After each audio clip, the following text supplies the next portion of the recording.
Well, this is a fun Christmas party, isn't it? Online. What? Are we back in lockdown? Why are we back online? What's going on? This is supposed to be the end of year, big Christmas party. We always get together. We have a big old feast. I was even thinking about what we can cook. I was thinking, I know, when the boys come over, we'll have paneer pizzas for Kedge. Don't say that. We'll do some festive stuff for me and Sach, maybe some wicked chicken burgers, something like that. And we'll just kind of have the alternative Christmas dinner. But we are online. We're doing a little Zoom, Zoom. Can I just, before we go any further, I'm going to give everyone that's listening one guess as to whose fault it is that we're not together. Sach, they don't need one guess. I think as soon as you started speaking, you went, I'll tell you what, I'll give the listeners one of a Kedge. They would just interrupt me, Kedge. I'll give you one Kedge. That's it. That would have been like that. Just like straight away. And I'll tell you what, and that's the reason why last week when we met, I gave you boys your Christmas presents. Because I thought, I just knew, do you know when you can just see into the future and you're like, I know what this guy's going to do. That's why I said I'll give it to you this. That's why I said I'll give it to you this week. Standard Kedge maneuver. The opposite, the reverse technique of generosity. Reverse. No. Why are we online? Well, no, just Kedge, you know, the Christmas logistics. It's the final week. You know, things are happening. It's busy. All systems go. Different things to do. Go place everywhere. All of that kind of stuff. Stop right there. Now, please do yourselves a favor. Hit rewind on the podcast 30 seconds, which you can do on most of the apps. It was the biggest load of management waffle tosh that you get from big organizations. Yes. Oh, you know, we got some logistic issues and some overarching underwriting issues that we're going to manifest these in a long-term solution kind of a way. You know, like what? You said nothing, Kedge. Kedge, why aren't we together? No, it just couldn't work out. You know, I could do yesterday, you couldn't do yesterday. You was out in the middle of York, and you know, so the day we never do it on Mondays. No, I know, but you know that was put out there. That was put out there in the group. Yeah, but don't say I could do yesterday. Like I was free yesterday. We've never done Mondays. Exactly. Well, I was free on Sunday. How about that? Well, sorry, I didn't. No, but there was other events in the world that were taking place on Sunday. So you know, and Tommy was basically. No, I was free from 3:00. I was free. I wouldn't do nothing. Well, look, I'm in the Christmas spirit because I've got my Christmas top on and I've got a box of mince pies. Great. All for himself. Yeah, all for himself in his own house. Planting these as we get through our Christmas podcast. But like I said, on Sunday, Tommy could not do the podcast because Tommy was getting himself back from France and Euro Disney. Yes, Euro Disney. Now I know what you're thinking. How was it? Go on. It was magical and it was cold. Imagine it. Disneyland. That's why we booked it. Disneyland Paris, the magic of Christmas. That week before Christmas, and Disneyland Paris had a massive tree up. They had like snow machines blowing snow over the boulevard, but they didn't need it because it was freezing. It was so cold. It was so miserable. We were all three other people in my family were sick. My wife and the two children were ill. No. They didn't want to leave the room. They didn't want to walk around. No, bruv, my 6-year-old and I watched other 6-year-olds and it looked like a movie. You know, I'm looking at other families walking past me and the kids are skipping and running and jumping and doing little dances and looking for the characters and joining in on every little bit of festive cheer. I look at my miserable two and they're like, can we just go back to the room? And I'm like, no. Are they not into Disney? Is that what it is? No, I think it's a little bit like, but you know what? What kids really, I mean, what? They watch a bit of Thor, they watch a bit of Iron Man, they watch a bit of the Avengers, they know who they are, Black Panther, they like that, because they think Wakanda's got something to do with characters you're naming, bro. Huh? These ain't Disney characters. Marvel. Disney. But the whole Disney, like that's fine if you're in Universal Studios. No, but at Disneyland they've got all of that going on. They've got Marvel stuff as well as I know. But you've got to buy into. Have they not bought into the Disney magic of No. Right. So I don't think. On retrospect, I thought when they're there and they see Mickey Mouse, Minnie Mouse, Goofy, Donald Duck. They ain't going to care about their mans because they're has-beens. Yeah, no, they're not. You've got to. I think this is where it's going wrong. I think. No. Hang on a minute. No, they are has-beens. Did you get to the Ratatouille ride? Have you been to? Yeah. Yes. Amazing. How epic is that ride? Yeah. No, I wouldn't say epic. No, I think it's the best ride there. I went on it 4 times. Hang on. What happens in it? So you're 3D glasses, but you're in a little kind of, like a little ride thing, which goes around. And so you get lugged in front of big screens. So you look like you're in it and you're falling down. It's like a 4D ride, but you're moving around in this complex building thing as well. Honestly, there ain't a ride like that. You're right. That and the Buzz Lightyear ride, where you're shooting all the little things. That was cool. Oh, yeah. It does your score. But literally, the problem we've got is, honestly, it was bitterly cold. And also, you can't have had any queues. Bruv. There was 50-minute queues for everything. Right. So this is why it was a disaster. Because 50-minute queues in the summer is okay, because you can have a slushie, a drink, an ice cream, pick up some carnacuna on the way. You're chatting, you're all hanging off the side of the bars and rails and stuff like that. That's fine. But in the winter, you sit on that rail, your bum's going to get stuck to it. Not even on the rail, bro. Yes, you stood there. Like, when the kids go, oh, I'm cold. But they're so cold, their teeth are chattering. Logan starts crying, the younger one. I just want to be warm. There's no bants, is there? There's no bants in the queue either. Bro, you know what? I'm not even joking. I'm telling you with all my heart, and I'm talking to all of our listeners when I say this, don't go. Never go in the winter. Never, ever, I think I've never been in the winter. I've never been in the winter. But when you said you were going in the winter, I was like, in the back of my head, I thought, this might be a disaster. Bruv, you know what I thought in my head? In my head, I thought, cold can be cozy. You're all snuggled up. No, this is why I would never pay to go skiing. I'm not paying my hard-earned money to go and wear more capre and stand in the cold. It ain't happening. Skiing's not a problem. Skiing, because when it snows, I think it weirdly creates a little blanket and the temperatures kind of level out. But this was like icy winds. Yeah. It was just miserable. And can I add to that and say, I don't know if you can say this nowadays, everyone who worked there, who is from the nation of France, were miserable. Were miserable people. But they've got to work there. It's not easy, is it? Where's the Disney magic? I thought they'd all be like, as you go past, they're dancing with the kids. The parade, obviously they're dancing, but you can tell they weren't. Parade in the cold? Rubbish. Magic everywhere. I'm telling you. No, right. They've got it all wrong, because what are those songs that they do? There's magic everywhere. Exactly what we did. I'm like, that's not a Disney song. Sing Frozen. No, that's sing the ones that we all know. Song. Everyone knows that's the Disney parade song. Come on, Tommy. Oh my God, Tommy's. Well, nobody knows it. I'm telling you, forget it. I thought to myself, never again. And not only that, were there people queuing on both sides of the main street when the parade was going? Yeah, of course there was. People everywhere. And I'll tell you, I don't know whether it's, look, I'm going to say, I don't know whether it's a brown people. There were loads of people everywhere. There were so many people that we were stood at the parade. We got in a good spot. Yeah. The kids were moaning so much that they wanted to go. Yeah, because you have to wait for a long time, isn't it, to get your spot. So that poor kids. That's terrible. Bro, they had 5 or 6 layers on. They had their thins, like the skin things that they wear underneath. Then like a t-shirt, joggers, jacket, fleece, whatever. And then I put my fleece all over Logan, like he just was it, because he could wear the whole thing like a coat, like a dressing gown. And even still, he's crying, kind of going, why don't you take me back? And generally, you look around at your missus. I saw that picture of him wearing your fleece. He looked like that scene from E.T. Yeah, exactly that. And I look at my missus, I'm going, this was just a big mistake. And she's ill as well, so she's like, so what was just fluey? Everyone was just a little bit fluey. Everyone was fluey. Everyone was coldy. Honestly, I'm so gutted because I went I went earlier in the year and it was brilliant in the summer. Yeah, no, but I tell you, I'm just saying, Thorpe Park all day long. And actually, you know what I realised? Hang on, whose idea was it to go Disneyland in the winter? I'm just going to ask a question. And was it inspired on Kedge going in the summer? No. It definitely not. I try and take as little inspiration from Kedge as I can. I was going to say.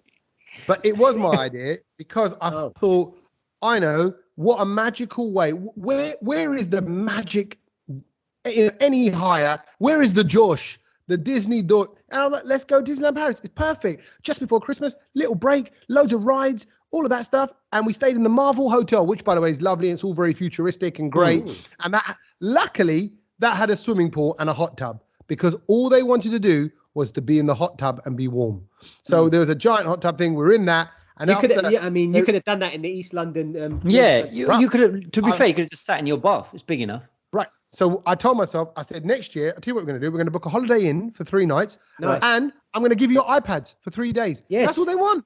That's it. Just all they want. That's all they want. You don't even have to go. Just do it on the A406 around the corner from your house. Yeah. Job done. I said in the car? No, just any old holiday near his gaff. Ibis. That's it. Anything. Right. God, and I said to them, do you know how much this cost? I said, this cost.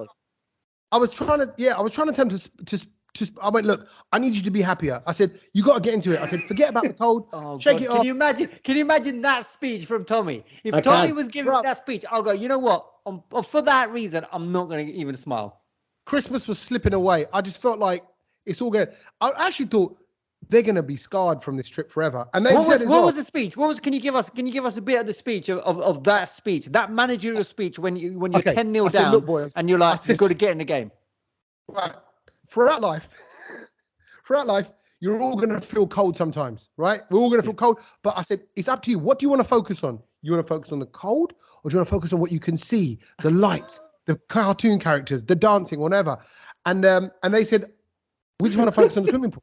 I said, okay. They were quite nice. I mean, if that was you giving that speech to us, I would have probably sworn at you. Sach looks like he would have just literally. I was looking at Sach's face, and he just looks like, shut up, Dad. And then not only that, can I say, all the food is rubbish. It's all burgers, hot dogs, this, candy floss. It's just like... What do you expect to eat? Just, I wanted a normal meal. At least you eat all of that bakwas meat stuff. Imagine going there when you're vegetarian. It's terrible. But we found a really nice little vegetarian, vegan little shop near the Ratatouille ride, which we went there and spent all our money on all day, every day. Man, they got an Earl of Sandwich there. I was so excited about eating at the Earl of Sandwich place, right?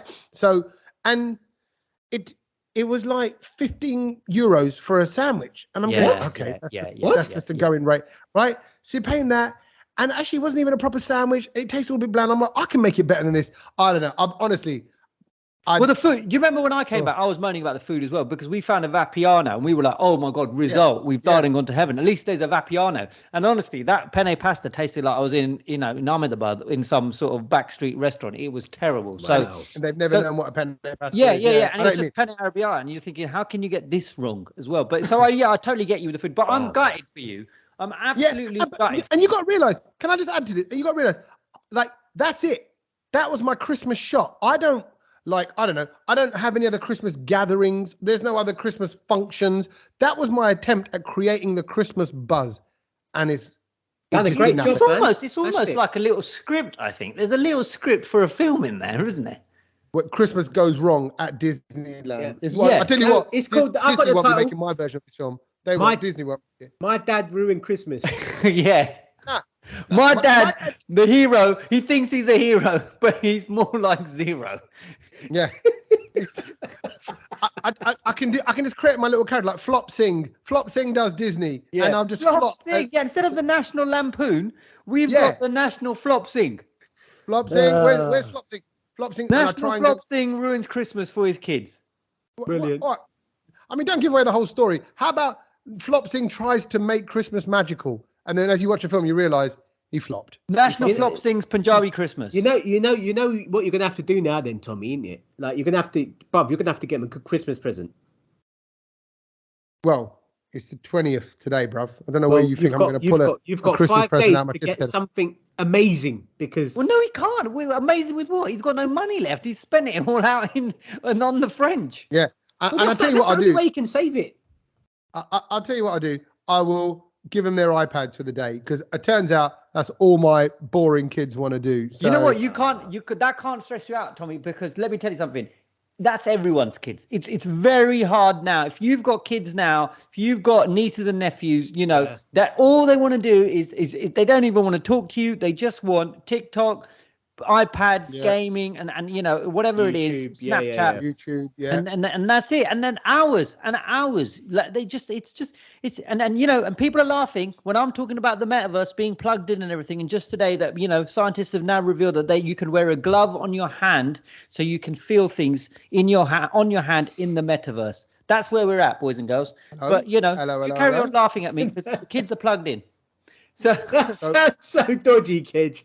no, if you had the glove right now, Kedge. Let's start with you, Sach. If you had the glove right now, what would you want to feel that you haven't felt before? What do you mean? What, in the metaverse? I don't know what's available. Yeah. Well, no, everything.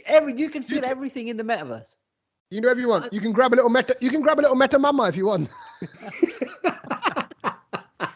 It don't matter. I don't know. Like, it's just it don't interest me. No, of course it's going to interest you because then, I would imagine feeling snow in the metaverse. Beautiful. But I could have done that last week in my garden. Can I at this junction, I'm just going to quickly interject here because of what we're talking about, the metaverse and all of that and avatars. Can I just say, I've seen the new Avatar film. Oh, hello. Good. And I went and saw it. It's amazing. I saw it IMAX 3D. Yeah. And I was struggling to, like I had a heavy night before. We'll go into that in a minute. But I went in there thinking everyone's cussing it. Oh, there's a 1.5 hour scene where it's just all underwater and it's 3 hours, 10 minutes. You're going to die, Kedge. Rare. That's Bollywood film, mate. Yeah, Bollywood. And I'll be honest with you, I'm out of that marathon Bollywood training. I've not watched Bollywood films now in years. So I haven't got the stamina for that. And I was doubting myself. I was doubting myself more watching this than I was running the marathon. And it was the best cinematic experience of my life. That's what I wanted to hear. Honestly, so take your kids to that, and that 3 hours will make up for the whole disappointment. They're going to just take their iPads out. Bruv, I've tried to make them watch the first Avatar. Yeah. Not interested. Yes, and by the way, actually, can I throw in one more dig just very quickly on great movies? There was no Disney Plus in the rooms in the Disney hotel. You got to pay for it, bruv. Yeah, Disney Plus it said. You go, yeah, I know, but you'd think in Disneyland they'd give it to you in the bloody room. But it comes from India, innit? That's why. It's part of Star. It's part of Star Plus, isn't it? That's why. Disney. Nay Disney aapko. Nay Disney. No Disney Plus. Oh god. But a quick one. Avatar 2. I mean, you've got to watch it in 3D. You've got to watch it in IMAX. I didn't even know, but apparently you can watch it in a cinema which is known as a 4DX, which has got 3 screens. So one in front of you, one to the left, one to the right, which would be unbelievable. But the story is great. It's a brilliant. I mean, James Cameron is an absolute legend. And this is commendable. I didn't look at my watch once. It's just beautiful. So go and watch it. But the reason why I was I ain't gonna watch it, by the way. I know it's not Sach's thing. It's not Sach's definitely. thing. I will. But just to put that into perspective, how long was the film? 3 hours, 10 minutes. But it didn't even start. Okay, but what do you mean? Because for some reason it just took ages for it to start, and then obviously there was so. So how long were you in the theater for? Oh, about 4 hours at least. Okay, so just to put that into perspective, that's how long I DJ on a Friday night. 4 hours. That's a whole set. And how many songs do you play in a 4 hour set? Hundreds. There's loads, but it just when he told me that he was going to be in there for about 4 hours, I was like, well, I'm done. That's my day done. I've worked. That's a shift. That's a gum. That's a but I work had shift. popcorn, I had nachos, I had drinks, I had M&Ms. But can I tell you something, just very quickly, on the whole cinematic experience? How many times you go for weed quickly? I didn't, because I was only doing little sips of the Coke, little sips, and that's it. I was nervous. Just like, and then let's forget about it. I haven't got bladder. And that was it. And I managed to survive, and it was fine. And I needed the mutter afterwards, but I was okay during it. And I said to my dad as well, I said, don't overdo it. I said, don't start going crazy on the Fanta, because I know he does. I said, just pace yourself. I'm sorry. Just please, everybody picture Kedge going to the cinema with his dad, warning his dad, let's not overdo it. Situation. Let's not overdo it, Dad. Pace yourself. He's like, okay, beta, I'll pace myself. Like taking advice from him as his strategy man for watching a film. It's supposed to be fun, Kedge. I know, but we had to have that little team talk. Like you had your team talk with your kids. I had to have it with my dad. I mean, that water scene could have been a bit more interesting then, Kedge.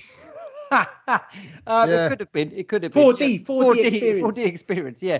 But can I just say, there were a lot of Asians there, which are fine, but a lot of Asians who still don't know the alphabet and where they need to sit. What's all that about? Because they're going about Ura Ara Iri. They're not going. 37 is different to N37. Baba, what are you looking at? I know it's dark in here. Come on. Why are you getting up in the middle of the film? Did they? Sorry, they came and wanted to. They were sitting in your chair.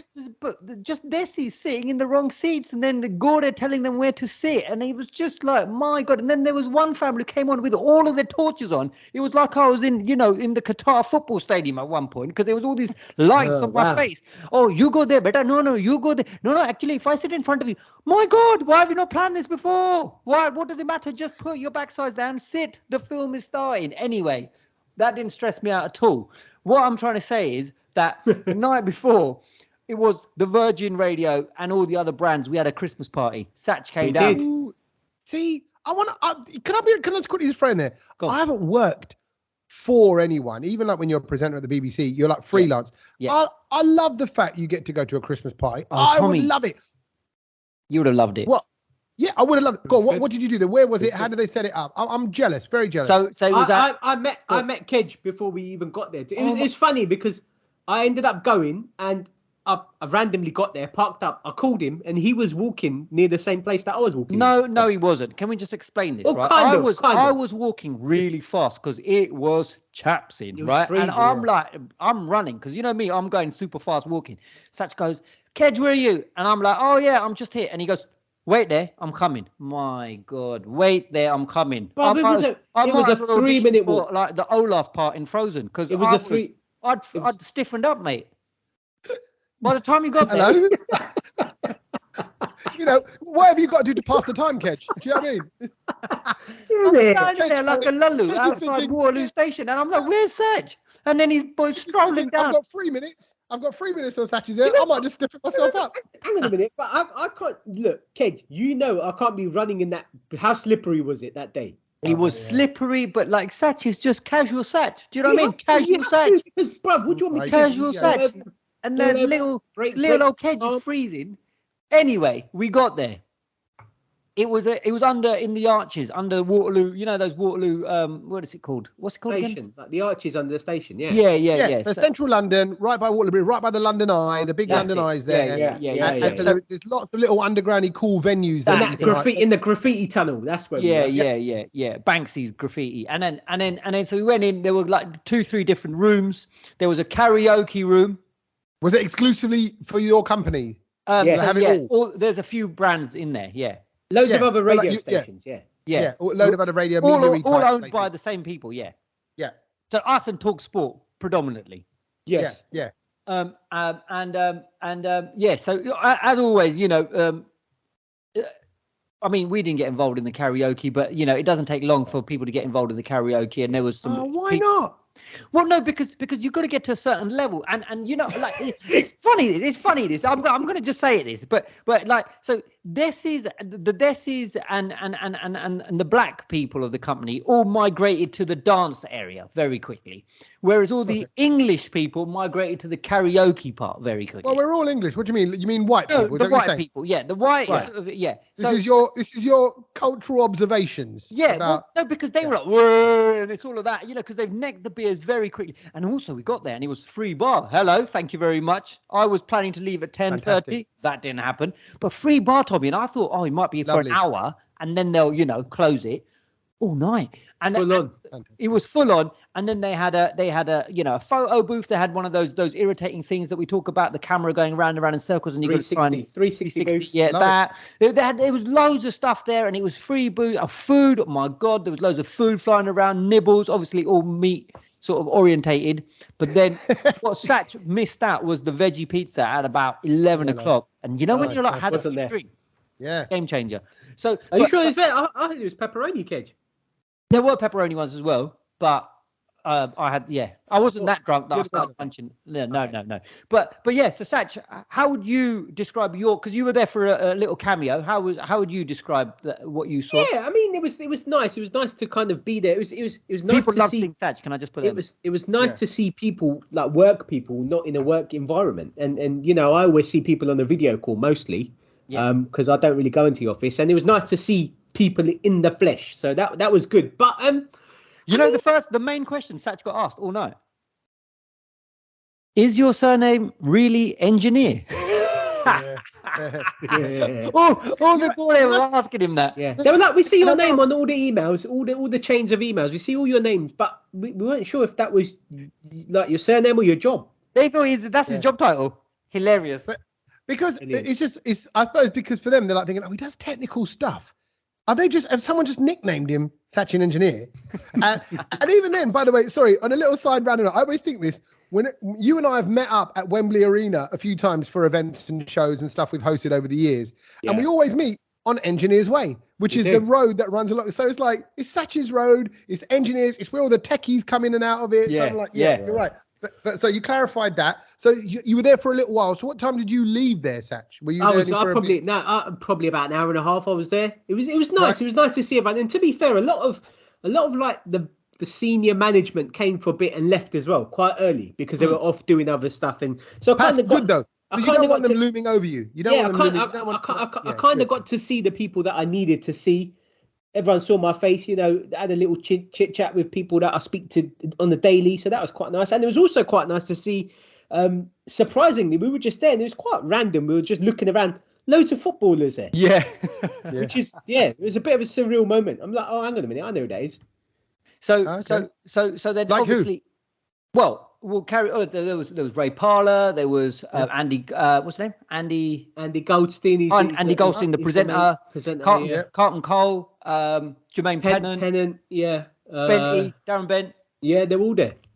Nice. So they were all there, and then obviously once Sach, Gabby Agbonlahor. Oh, Gabby Agbonlahor was there. Yeah. Once the head teacher Sach left, then the mice came out to play because then the drinks were flowing. See, I could see how the night was going, and I think I left at a good time. I left at about sort of 8:30, 9.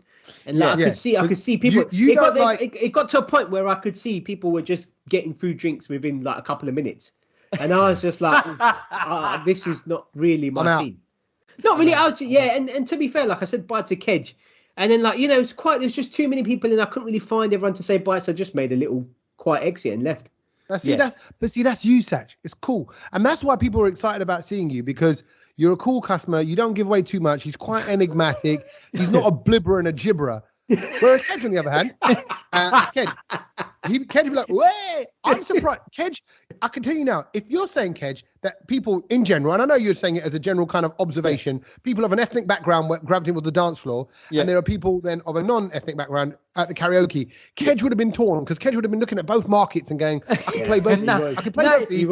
He was, and he would have felt obliged to go be with the Gordy a bit, go be with the other all the ethnics as well a bit, and then somehow sort of be the fusion, be the link between all, and out to please everyone, out to talk to everyone. So I'm sure, and then also when you would have gone, Sach, that would have given him free reign because there's no evidence now. There's no one coming back to his time down. It's true. To bring he's still a bit semi-behaved when I'm there. Then when I leave, I don't know. It's like for me, it's like having your wife or your mum there or someone in your family or your chacha's, someone who knows your chacha, right?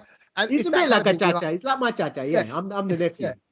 You're the nephew, and you're like, yeah, exactly that. So he's the dirty old uncle. He wants to let here we go on the dance floor, right? And you're there, and he's thinking, oh man, my nephew's here. So he's letting you go. And did he see you out? Give you a nice little hug? Saw you on the way? I did say bye to him. We said bye. We said bye. That was him just making sure that you leave. That was I leave. Just made sure he was going right, let's go. And then what? And then what did you do, Kedge? And then so like I said, the night then evolved and there was a lot of hungama and a lot of, you know what, the DJ turned out to be brilliant. It's difficult to sort of keep everyone interested in music, when you've got such a massive range of people there. But it was, we had everything, R&B, hip hop, pop, the old school, everything. It was all there. And it just took off.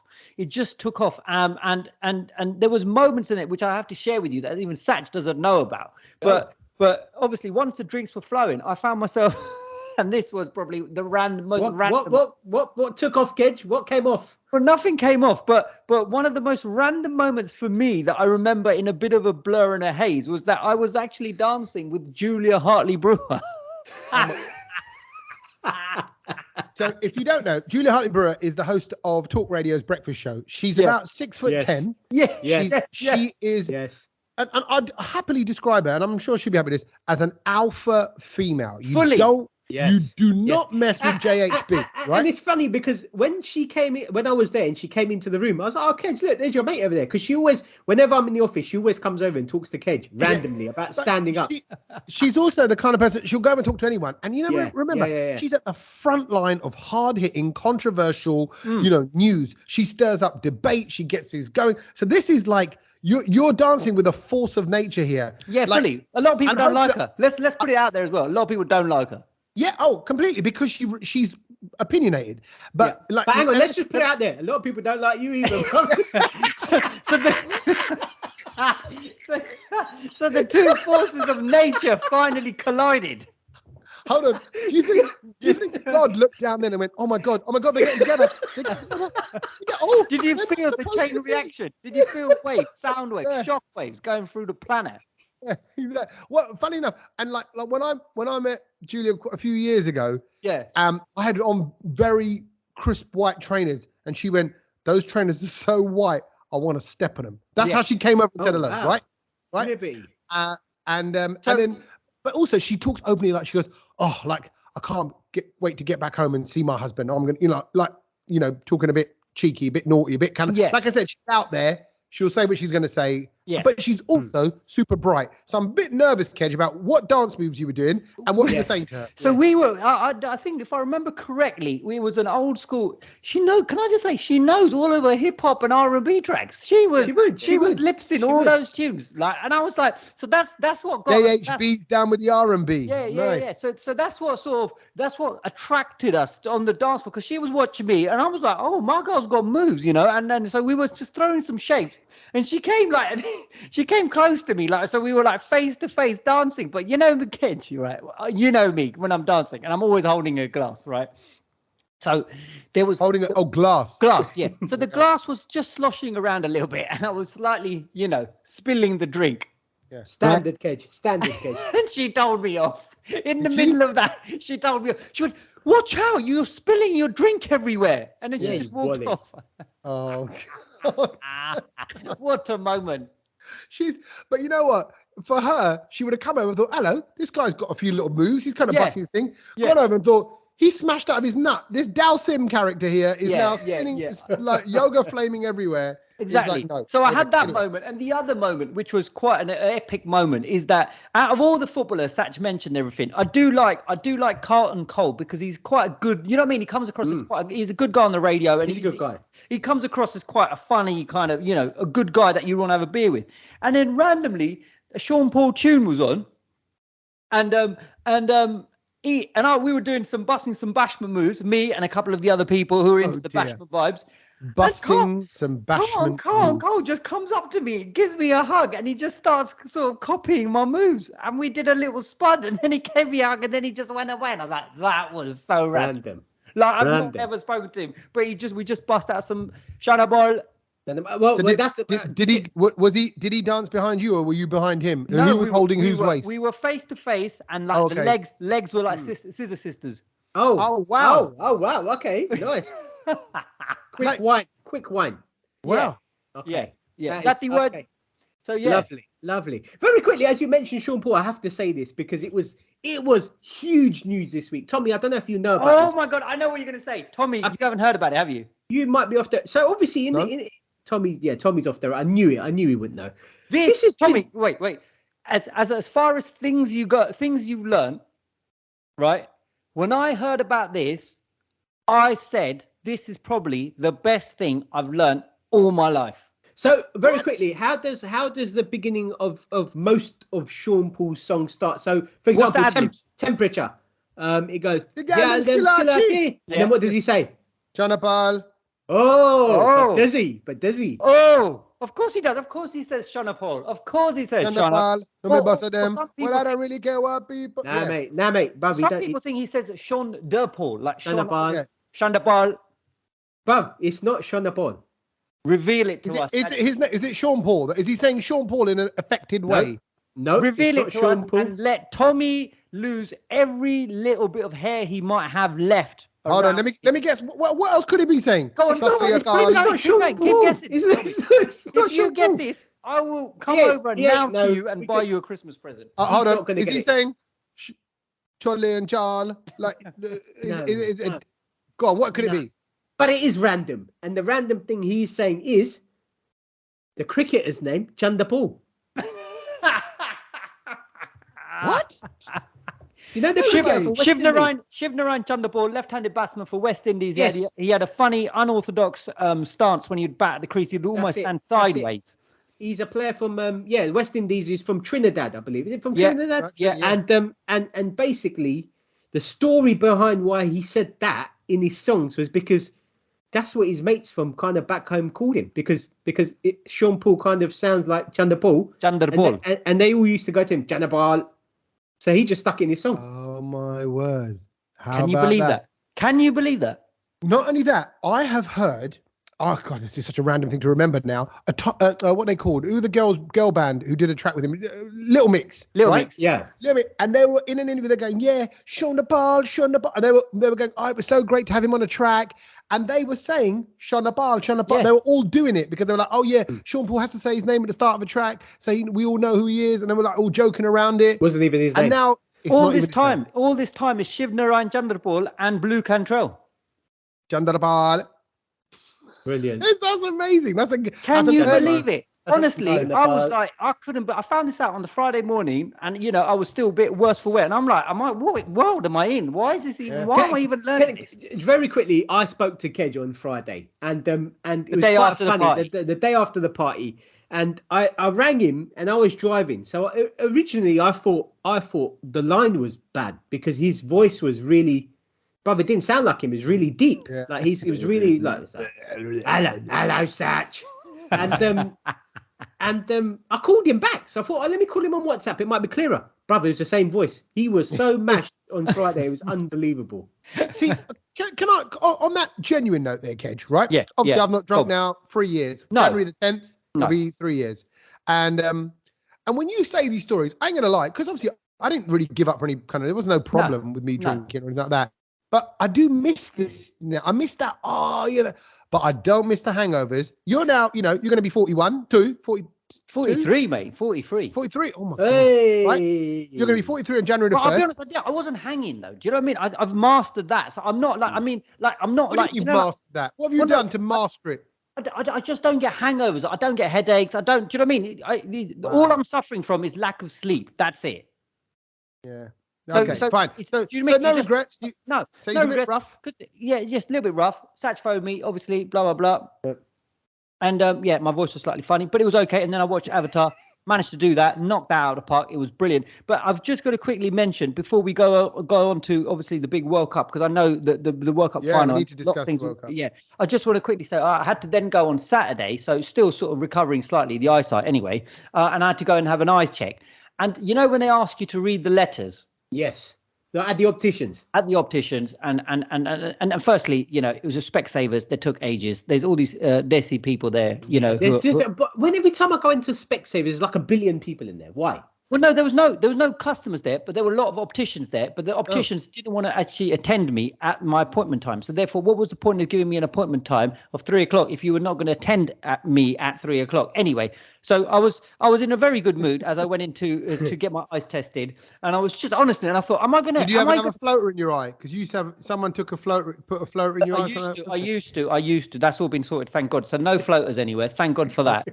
Yeah, no one wants to see a floater. Yeah, no. So I was in a bit of a mood, and then there was a desi doctor, and he was going through the optician, and he was going through all the checks and everything. He goes, "I'll read these," and I was a little bit, miffed. And I thought, but I'm not going to take it out of him. It's not his fault because he tried to tell people, but I'm not going to take it out of him.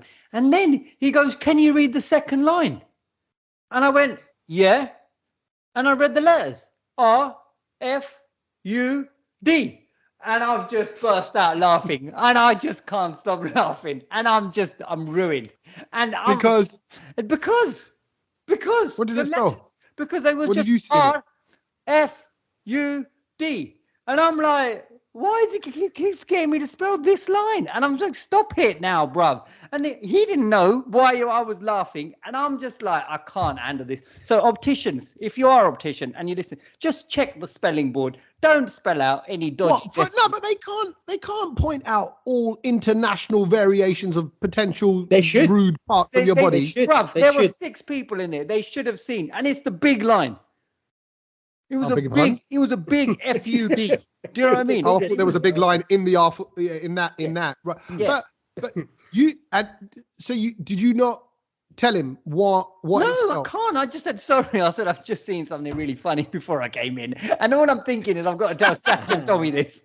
I'm just gonna tell Sach and Tommy and share it with the brown line because I'm absolutely wetting my pants. If I were you, I would have just gone to town with it and gone, right, can you read the second line? You go, yes, I can. What's he saying? He goes, good. It's just going to be brilliant. He's going to say it like that as well. And the funny, I could see it clearly as well. And he kept asking me to keep reading it. I think he might have been on the wind-up. Anyway, moving on to the World Cup on Sunday. Yes, and I'm glad you actually went for your eye test on Saturday because on Sunday, I think, and I'm going to say it, I don't know if you're going to agree with me. I think that is probably got to be the greatest game of football I've ever seen. Correct. Oh, wow. It was. Or the greatest final, or the greatest the greatest game of football I've ever seen. Wow. Yeah. Wow. I think because you're right, it had everything, but it's because it was the final. Yeah. Because it was the final, and all that happened. So if you didn't watch it, Argentina obviously versus France, it was 2-0. To Argentina. They were dominated all of the first half, and up until about the 70th minute, I think it was 2-0. Yeah, and 80th, right? And then it just turned, and obviously it was a dramatic end that went to extra time and penalties. So where were you for the whole experience? How did you enjoy the World Cup final? I was just at home. Yeah, I think everyone's at home, just taking it in. Cost of crisis. You don't want to pay anybody to go and watch a football match. Couple of my mates were over. We got all the nibbles out and stuff. It was just nice. It's just good, sitting there, just chatting and watching the footy. It was good. There was just so much happening that we weren't even really talking. But can we talk about certain things around it, which was bugging me, and it was just I'm still a bit confused about. I didn't understand it. I mean, obviously there was obviously in the build up to it, there was those videos of Wayne Rooney and Shah Rukh Khan prancing around together. What was that all about? God, what is that? And then Shah Rukh Khan. And Wayne Rooney's been on the old Aluwale Bronte a little bit. Oh my God, he's definitely. Forget Bronte, he's just an Alu at the moment. But when you look at like Rio Ferdinand, even like Gary Neville, and like most of them, Michael Owen, Michael Owens, he's had a few bangers nowadays. Yes. Should we a little bit of butter on your roti? Butter. Okay, right, fine. Yeah, no, but like so that was all comical, but I was expecting that, Shah Rukh Khan put out on his socials, I'm going to be going to the final. Well, of course you are. Do you know what I mean? Wayne Rooney as well. We said it. With Wayne Rooney. Yeah. So anyway, he did that, and Wayne Rooney, bless him, just thought he was a right plonker. Then he spelt Mbappe's name wrong on Twitter. Then he was banging on about Ganpati Ambapa Moria and all of that. He got confused with his film and his song. Do you know what I mean? Ganpati Ambapa Moria. So you know what? And Shah Rukh's got like obviously millions and millions of followers, but he, instead of calling him Mbappe, spelled MBAPPE with an E at the end, he spelled him. He did Mbappa. I'm surprised he didn't just call him. I'm really looking forward to seeing Mbapuleri. What? Who are you talking about? He's just kind of mixing it all up. But... And you're not thinking, Shah Rukh, come on, bruv. Who's on your digital team? No, he does it himself. Yeah. Well, then he's got to check that, when you're Shah Rukh Khan. Anyway, then there was loads of other randoms as well. It wasn't just him. Like everyone was part of the action somehow on the weekend. Well, Deepika Padukone came to unveil the trophy at the start. Yes, I saw that. Fine. What was she wearing? Oh no! But that's an outfit from Louis Vuitton. She has to wear that. But you've got to like hello. Like have a little. I mean, describe it. What was it like? It looked like He-Man. She looked like a He-Man figure. It was a bit. It looked like a He-Man. And what's that sweet? A humbug. And a humbug. Yeah. And she was like, she was getting really nervous. She said she was a little bit nervous as she was unveiling it. She goes, but she was obviously just excited that she was in the whole LV ensemble, head to toe. And it was some collared white shirt with long sleeve and a caramel colored oversized jacket with metallic patches. And I'm like, again, this was a moment where the beauties of India. I've just seen it. It looks like a bag, like a dusting bag. The brown leather holdalls you get. Why didn't Louis Vuitton do a beautiful sari or something? Like this was go Desi, be proud of it. This once again. Indians on a massive stage, and she comes out looking like. Hang on a minute. I don't think that's her call. Louis Vuitton going to dress you. You need to get in that dress and get out there. Even a lenga in a Louis Vuitton style could have worked. You know what I mean? We're not going to do that. No, stop. Rewind. It's not Louis Vuitton. I've just read an article from Hindustan Times here, right? Yeah. And it goes, actor Deepika Padukone, by the way, she came out and went, it's really comfortable when everyone cussed it, right? And then she goes, so she's going on the camera, and then she said she presented the trophy ahead of the final in a special look created by her friend, a fashion designer, Nicholas Gesquere. So she's done it. She's done a mate a favor. No, but that's the creative director at the House of Louis Vuitton. Yes. It's all LV. Definitely all LV. It's all LV. But that was the fella who stole her. No, it looked like she was dressed more like Coolio LV than LV Vuitton. Do you know what I mean? It was terrible. So that again, I just thought, you know what, missed opportunity once again. Do you know what I mean? Desi's on a massive stage and we messed it up. And then I still can't get my head around why so many of the Bollywood people and generally India have this affection with Argentina. Oh, because of Maradona. That's it. That's the only person I know. Like who's that? Arjun Kapoor with his Messi T-shirt unveiling it, and like, oh, it's got to happen, and it's got. No, I don't know. It was all maybe weird. Maybe it's because the country sounds like Desi names. It's like Argentina. It's like, oh, okay. Oh, nice. yeah, Dino, yeah. And then. God help me if you accidentally went through Ranveer Singh's Insta stories, like every single. So basically, it's quite funny because he's got just photos of of all the footballers he's meeting, and he goes, "Oh, the incredible this, the superstar this, like Kante, the inimitable Kante this." And like he got a thesaurus for Christmas. Yeah. Like, why are you guys being hated? Look, these guys. I don't know. I just find it weird. These guys are ambassadors in India for the game. They're gonna be there. I think you're a little bit jealous that they were there and they do nothing. They do nothing for the Indian football team. I'm just saying. Look at it. We're talking about it.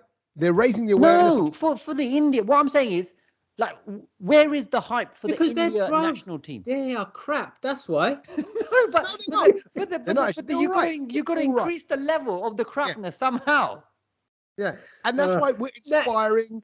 We're getting Wayne Rooney with Shah Rukh, and all of a sudden, there's a youngster who's going, "Hey, what's Wayne? I'm going to look at his videos. Now I'm going to hit the ball like him and lick the ball." I think, to be fair, I think there's a fella who surpassed all of these Bollywood people that was in all of the pictures and videos, and it was right at the end actually when Argentina were getting the cup, Messi was being presented, blah blah blah. What business has Salt Bay, a restaurant chef, got with being on the pitch? Why is he there? On the pitch, he was doing the salt spraying over the World Cup and everything. I thought this guy's. I think he might be Argentinian. I think that's why, though, isn't it? You know what would have been great? You know when they take a free kick and they spray that white stuff on the floor? If Salt Bay comes out and just does a little line of lawn, right? That's a comedy sketch. It was just he got ripped, and there were so many videos floating around of Messi actually not speaking to him at one point, and everyone was who are you? Who are you, bro? And also, can we just have sort of thoughts, emotions, reactions on Messi having to just basically forced to wear that black robe? Black robe. I didn't see that. What was that? So basically, they dressed him in the black sort of Qatari outfit before he lifted the World Cup. Yes. Well, and I thought, do you know what? There was a lot of sort of backlash over that, I'd say. Like, a lot of people were, saying... I found it really weird. I'll be honest. I found it weird. But I thought it was quite nice because obviously it's in Qatar. Like, that's their sort of culture. Yeah, but just because if you win a World Cup in India, we're not going to get you to start wearing a lungi and take your top off. But maybe why not? Yeah, that's what I mean. Maybe they should. I think it's accepting, other parts of the world. I think it was a good gesture.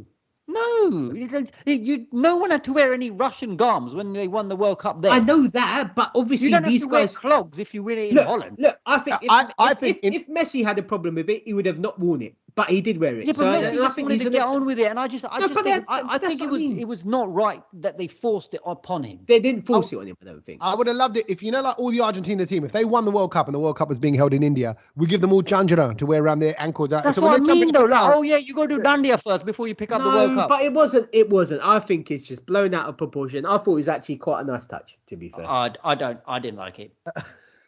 I didn't like it. We will disagree. All right, Gary Lineker. Can I ask? Because one thing I saw kicking around on the internet, but I didn't know, because I don't really know football. I don't follow it that much. But there was a guy that had like a big hand, like one of the goalkeepers, and he did a weird gesture with it. What was that? Martinez, the goalkeeper, Argentinian goalkeeper, he won the glove of the tournament because he conceded the least goals, and then he has now come out and explained why he did that. Lewd reaction. Because he held the hand by his crutch and like, that's like such a thing that you would do, Kedge. Well, yeah, I quite enjoyed it, to be fair. He probably done it at the Christmas party on Friday, Thursday night. With somebody else's hand.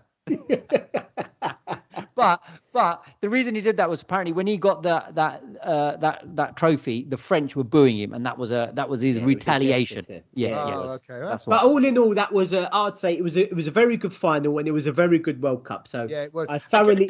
Can I just share with you how I consumed it? Okay. Go on. Were you back by then? I was on my way back. This is Sunday afternoon, evening now. We're on our way back from Disneyland Paris, and we drove, right? So I drove to Calais. That's 3.5 hours, Paris to Calais. Can I just ask? Sorry, Tommy. Again, this is what I wanted. Why did you do the driving Bakwas as well? Just Eurostar in and out, mate. Yeah, I know, but actually, we thought it'd be nice long. But we could do a little road trip. We were going to stop along the way, and then in the end, we just wanted to get home. There's no chance you stopping. There's nothing to stop along the way too. My wife, on day 2.5, when we realised we've lost to the Disneyland gods here, like this has not been a successful trip, she went, "Shall we just go into Paris and look at the Eiffel Tower?" And I looked at her and I went, "No."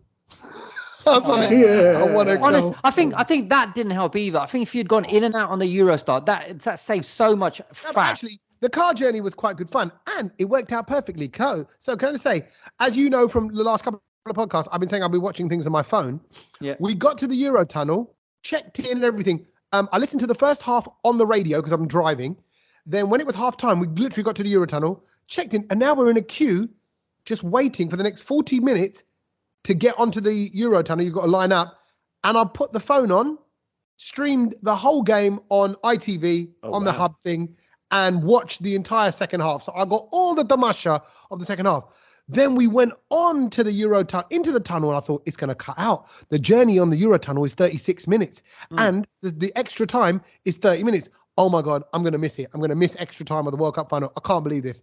We went to the Eurotunnel. I had signal all the way in the tunnel. So I sat there and I watched the entire final and then the penalties. And then, just as the penalties ended, we got out the other side and I carried on driving. Literally could not have timed it any better. Good. But I got to watch the whole thing, me and the missus, on the phone, in car. And it was lovely. And the kids were on the iPads. I don't care now. Go on your iPads. You got iPads and just stay quiet in the back. And I'm watching it. Amazing. Good. Honestly, I was so chuffed. So now that obviously, the World Cup's done, Tommy, you're back from Disneyland and that's done. The big thing we have to talk about that's not done yet, and this in a couple of days' time, is the big Christmas celebrations on, is it Sunday? Sunday. Yeah, it is. It is. Yep. It is on Sunday at the Christmas plans. And can I just say, it's Tuesday right now. I'm having beans on toast. No Christmas plans have been made yet. Really? It's funny you say that, right? Okay.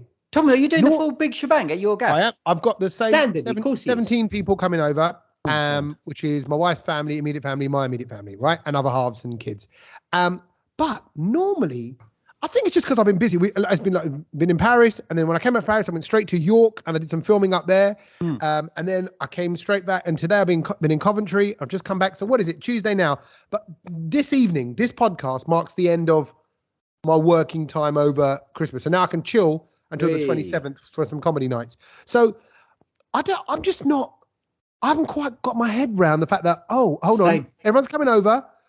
I don't know I did a little bit on the train the other day looking at menus, what I want to do, because normally I do a little something different every time. Like last year, I got some nduja sausage, which is like a Spanish sausage. I made these little nduja mozzarella clustery sausage things. They're nice and nibbly. They're kind of a bit spicy, a bit chorizo-y. Lovely. Did that. And I'm thinking, what am I going to do? And I tell you, all I've got this year is smashed Brussels. That's the thing. I'm going to do a smashed Brussels. Then you cover it in, you boil the Brussels, you squash them, you cover them in Parmesan, and you crispen them up. And they're like these little crispy veggie bites. And they're apparently delicious with garlic and Parmesan. Well, I'll definitely be swerving your Christmas party. That's banging. I tell you what, they look lovely. And you dip them in a nice little ranch chipotle sauce.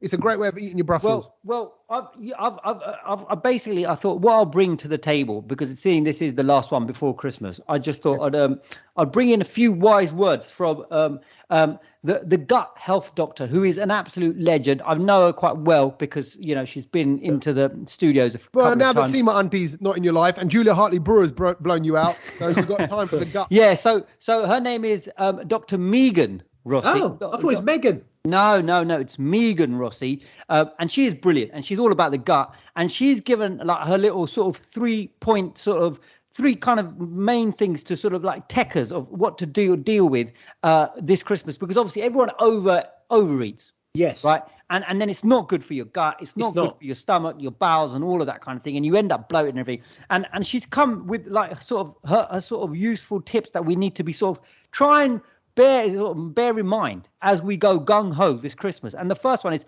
know your limits, because she goes, everyone does go crazy, and basically your gut can't deal with all of that all of a sudden. Do you know what I mean? Well done. So far she's told you don't overeat because your gut can't deal with it. Well, no, but what she's saying is she's saying try to eat normally if you can, right? Yeah. Brussels sprouts, try and eat more of them. Yeah, I love them. Hang on a minute, not covered in flipping cheese though. Well, no, maybe not covered in cheese. No, not covered in cheese. Parmesan. Same thing. Same thing. No, it's not a melt. It's just like a little crispy crust. But she said the real techers. Catch his belly button. Yeah, love it. But she said the real trick here is try and eat more canapes, because at least 50% of them are like plant-based canapes. Do you see what I mean? So she goes, that's going to be lower fat load going into your stomach. The other thing, which is wait a minute, that's a bit of a stupid thing to say. Depends what kind of canapes they are. Yeah. But most canapes have got, I'll say 50% plants. Do you see what I mean? Unless it's obviously that what do you call it? That pig in the blanket, whatever that is. But there ain't no plant in there. But, right. Well, what is that? Not a canapé? That's not. I wouldn't call it a canapé. It's like your little nibbles. That's pretty little, isn't it? It's like a little jib. No, but that goes with the dinner. You have those with the dinner. I see. Okay, fine. This one I'm a little bit upset about. She goes, avoid too many mince pies. Yeah. I think they just take up space. Well, apparently the dried fruit inside is high in fructose, and that can lead to can basically lead to pathways in your gut that absorb this type of sugar, and then it makes you feel quite overwhelmed, and your gut starts not behaving. So that's for me, that's shocking, but a bit of fact. Don't skip meals as well. They said try and keep it regular. If you try and save yourself for a big meal and you skip breakfast and try and eat for the rest of the day, that's the worst thing that you can do for your gut. Gotcha. Right. So don't keep yourself hungry. Keep small things regularly. All right. And the other one, and I like that about Christmas Day, because I'll kind of graze throughout the day. Oh, a couple little sausages, little crisps, some nuts. Do you still have brekkie as normal? I try only because I'm cooking all throughout the day. So like I might just munch on a bit of carrot. Some just little bits here and there, like a bit of fruit. Like I'm cutting all the veg or doing something like that. You might have a bit of carrot. You don't have like a chai or a coffee in the morning? A coffee, but that's not eating, is it? Yeah, he dips his carrot into the coffee, bro. Yeah, but he does. Oh my god. And then finally she says, try and get to a walk. Because that's the main thing. Walk it off and try. Yeah, that ain't happening, Megan. That's not happening. Is it really? You've got to do a little walk, Sach. At least to the toilet, at least to the bathroom. Oh yeah, no. Obviously, you're going to do a walk in your. Don't roll. I know your habit of rolling. I thought she meant go out for a walk. I'm like, bruv, that's not going to happen. That's what she wants to do. I know Tommy likes a good walk on Christmas Day. Yeah, I do. Down to the pub. I'll go with the other. Everyone else drinks. I don't now. Got some more food. Yeah. For starters. Brilliant. Yeah. Okay. Well, I'll keep those in mind. Cheers for that. So there we go. That's your Christmassy tips for this year. Brilliant. Okay, there you go. So in moderation, nice and sensible, be a little bit active, little and often. I like that. It's all, if I'm honest, helpful. It's helpful. It's helpful generic advice. Yeah. Well done, Dr. Rossi, to tell us what we should put in our Tommy just said the name, just made a sound this in it. Dr. Rossi. Yeah.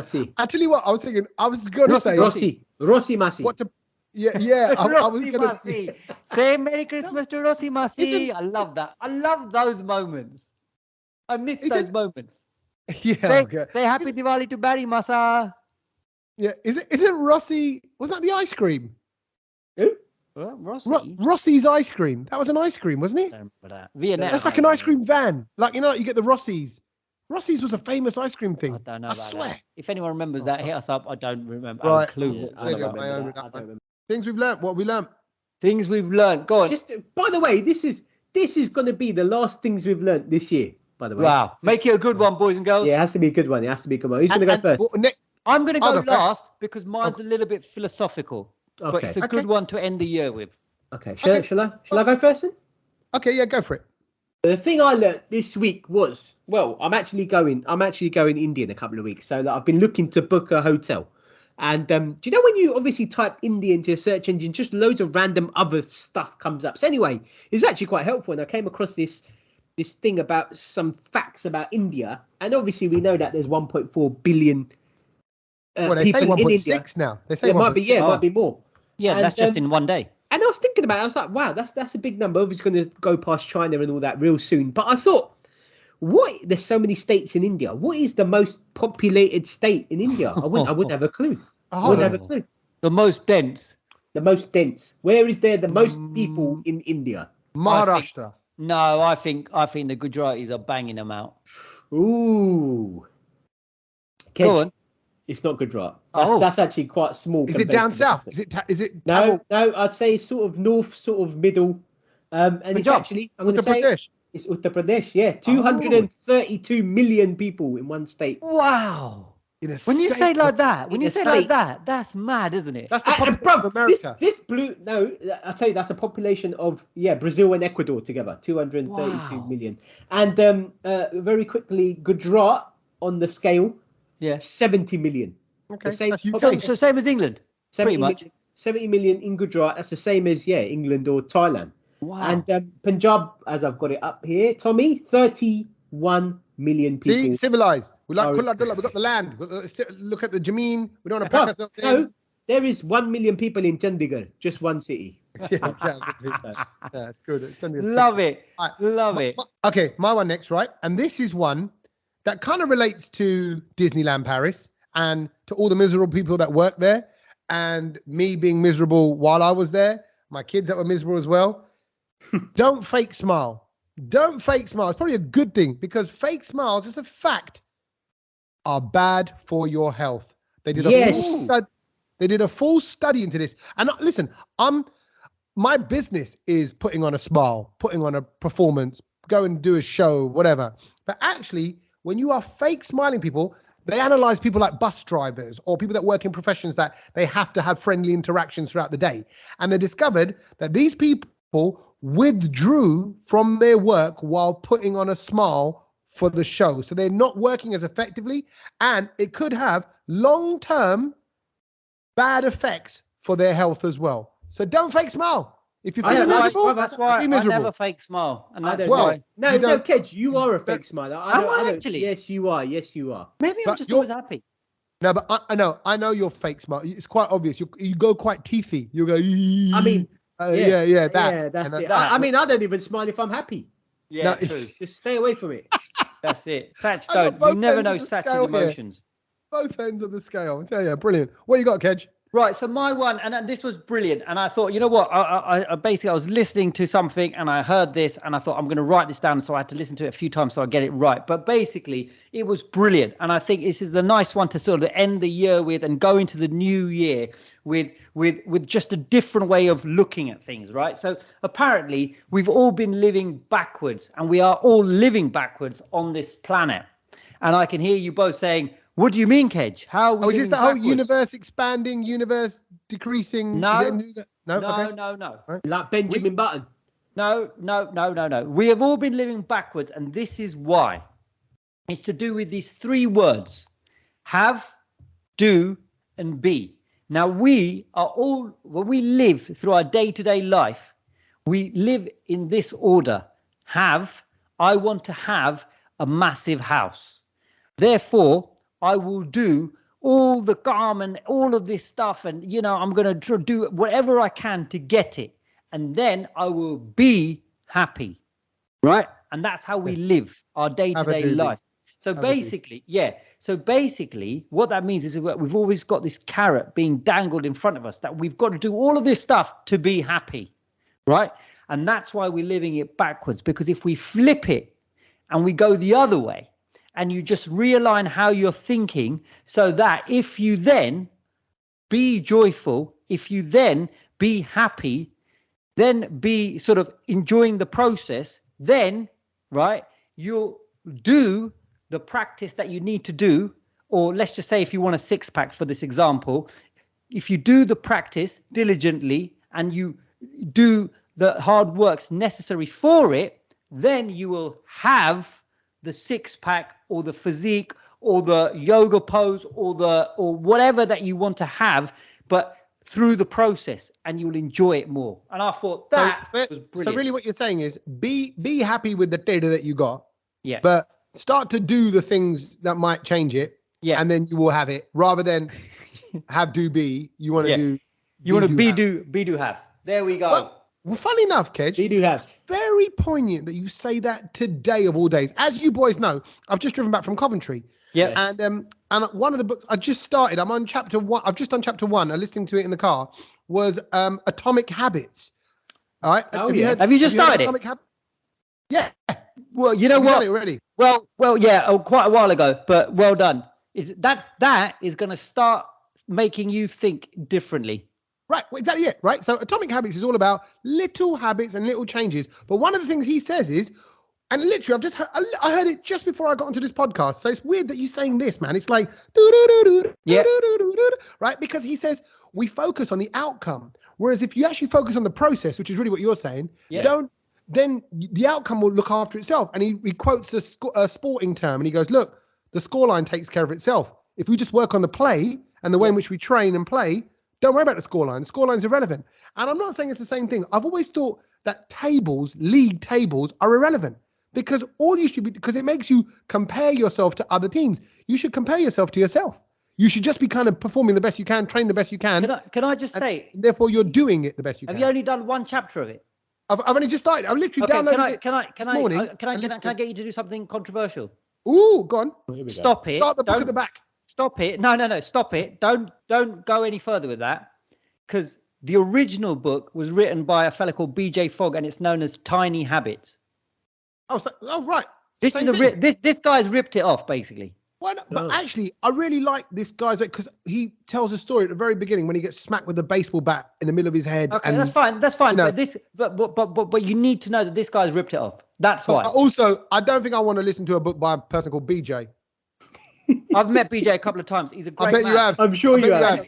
Probably in those dark tunnels and those after parties. And you're doing it backwards. His book is incredible. That's why I would.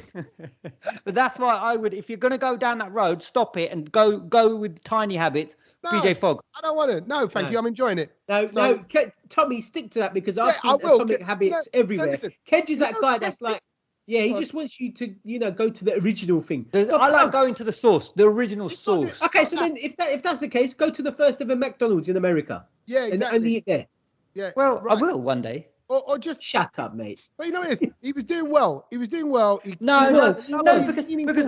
don't like it. Now. I don't like it because I know about this. That's why BJ Fogg did the original research. BJ Fogg basically helped set up Instagram. This guy is very clever, and so people, because nowadays, you know what it's like. Everyone on Instagram is a guru this and a meditation this and a yoga. I hate it. And what I'm saying is that this guy James Clear, who's written Atomic Habits, he's just ripped off all of his gum. And I'm sorry, but I can't deal with that. And I need to go to the original, because BJ Fogg is a very clever man.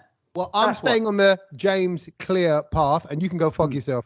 So, yes, everyone, we are going to wrap up this year's podcast on just once again cussing Kedge and me and Sach being the only two who are on the same side. We've got probably plenty more of this in 2023. There's definitely going to be more of this next year. And don't forget, next week's podcast is the special things we've learned. Yes, love it. It's a full things we've learned. We often get, we get so many messages from people saying they love the things we learn. So these are all the top things we've learned that we've stitched all together. So next week, enjoy that. Perfect for Christmas Day. Perfect for a little bit of fact learning, a little bit of reflection time over the festive period. Enjoy it. Eat in small moderation. That's it. Have fun. If you are brand new to the podcast, make sure you stick with us all throughout 2023. We're going to have a great one. Until then, boys, Merry Christmas. Merry Christmas. And a Happy New Year to you both. Merry Christmas. Happy New Year. Laters.